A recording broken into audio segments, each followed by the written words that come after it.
اعوذ باللہ من الشیطان الرجیم بسم اللہ الرحمن الرحیم یوم تری المومنین۔ اب جو نقشہ کھینچا جا رہا ہے یہ ہے وہ نقشہ جس کو ہمارے ہاں کہا جاتا ہے پل صراط۔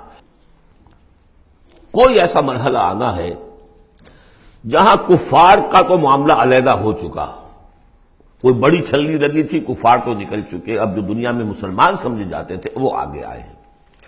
آپ کو معلوم ہے جہاں کرشرز لگے ہوتے ہیں، پتھروں کو توڑ کے بجری بناتے ہیں، تو اس میں مختلف سوراخوں کی وہ چھلنیاں لگی ہوتی ہیں۔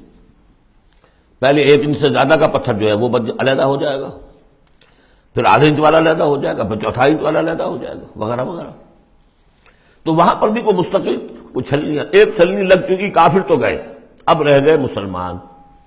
ان میں ذرا چھانٹی کرنی ہے کہ ان میں صاحب ایمان کون ہے اور منافق کون ہے۔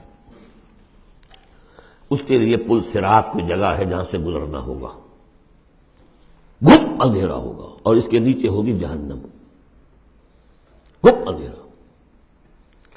اور جن کے پاس ایمان تھا دنیا میں انہیں روشنی مل جائے گی، یہاں ان کے قلب سے روشنی نکل رہی ہوگی۔ اعمال صالحہ کیے تھے داہنے ہاتھ سے، تو یہاں پہ ان کا نور ہوگا، وہ اپنی اس روشنی میں راستہ پار کر کے جنت میں پہنچ جائے گی۔ اور جن کے پاس یہ روشنی نہیں تھی، چاہے وہ مسلمانوں میں شریک تھے، چاہے مسلمانوں کے قائد ہوں، بہت بڑے قائد ہوں، لیکن اگر وہ نور ایمان سے محروم تھے اور اعمال صالحہ کی کوئی پونجی نہیں تھی، انہیں روشنی نہیں ملے گی، وہ ٹھوکریں کھاتے ہوئے گریں گے اور جہنم میں جائیں گے۔ یہ ہے نقشہ۔ یہ نقشہ یہاں پر تفصیل سے کھینچا گیا ہے، پھر دوبارہ آخری جو سورت ہے سورہ تحریم، اس میں پھر اس کا تذکرہ آئے گا۔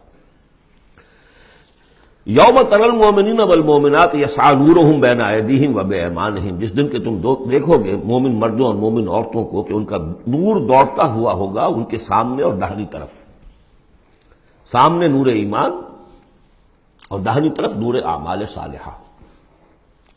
بشراکم اليوم جنات تجری من تحتها الانہار خالدین فیہا، ان سے کہا جائے گا آج تمہارے لیے بشارت ہے ان جنتوں کی جن کے نیچے نہریں بہہ رہی ہیں اور تم رہو گے اس میں ہمیشہ ہمیشہ، ذالک هو الفوز العظیم، یقیناً یہی بہت بڑی کامیابی ہے۔ یوم یقول المنافقون والمنافقات، جس دن کے کہیں گے منافق مرد اور منافق عورتیں، للذین آمنوا، ان اہل ایمان سے، انظرونا، ذرا ٹھہرو، ہمارا انتظار کرو، نقتبس من نورکم، تمہاری روشنی سے ہم بھی فائدہ اٹھا لیں۔ ہمارے پاس تو کوئی نور ہے نہیں۔ دیکھیے انتہائی دھوپ اندھیرا ہو، کہیں جنگل میں سے گزرنا ہو اور پگڈنڈی ہو، اس پر آپ چل رہے ہو، جس کے پاس ٹارچ ہے وہ تو گویا کہ بادشاہ ہے اس وقت، اور وہ تیز تیز قدم اٹھا رہا ہے، پیچھے والا کہتے ہیں کہ بھائی ٹھہرو بھیا، تمہارے پاس تو ٹارچ ہے، ہمیں بھی ساتھ لے کے چلو۔ وہی نقشہ ہے۔ انظرونا، ہمیں مہلت دو، انتظار کرو ہمارا، ذرا ٹھہرو، کہاں بڑھے چلے جا رہے ہو۔ نقتبس من نورکم، یہی وہ لفظ ہے اقتباس، قبس کہتے ہیں چنگاری کو، کسی چولہے میں سے چنگاری لا کر اپنے چولہے میں آگ جلا دینا، ہم تمہارے اس نور سے فائدہ اٹھا لیں۔ قیل ارجعوا وراءکم فالتمسوا نورا، کہا جائے گا لوٹ جاؤ پیچھے کی طرف اور تلاش کرو نور۔ یہ نور یہاں نہیں ملا، دنیا سے کما کر لایا گیا ہے۔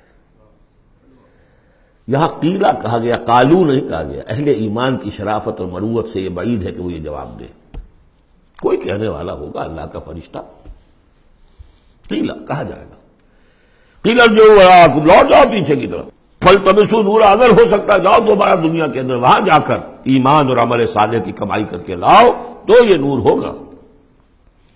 فضرب بینہم بسور لہ باب، اور اتنے عرصے میں ان کے درمیان ایک فصیل حائل کر دی جائے گی جس میں ایک دروازہ ہوگا، باطنہ فیہ الرحمہ، اس فصیل کے اندر کی طرف رحمت ہوگی، وظاہرہ من قبلہ العذاب، اور اس کے باہر کی طرف عذاب الہی کا نزول شروع ہو جائے گا۔ یہ چھلنی ہے جو اہل ایمان اور منافقین کے درمیان لگائی جائے گی۔ صدق اللہ العظیم۔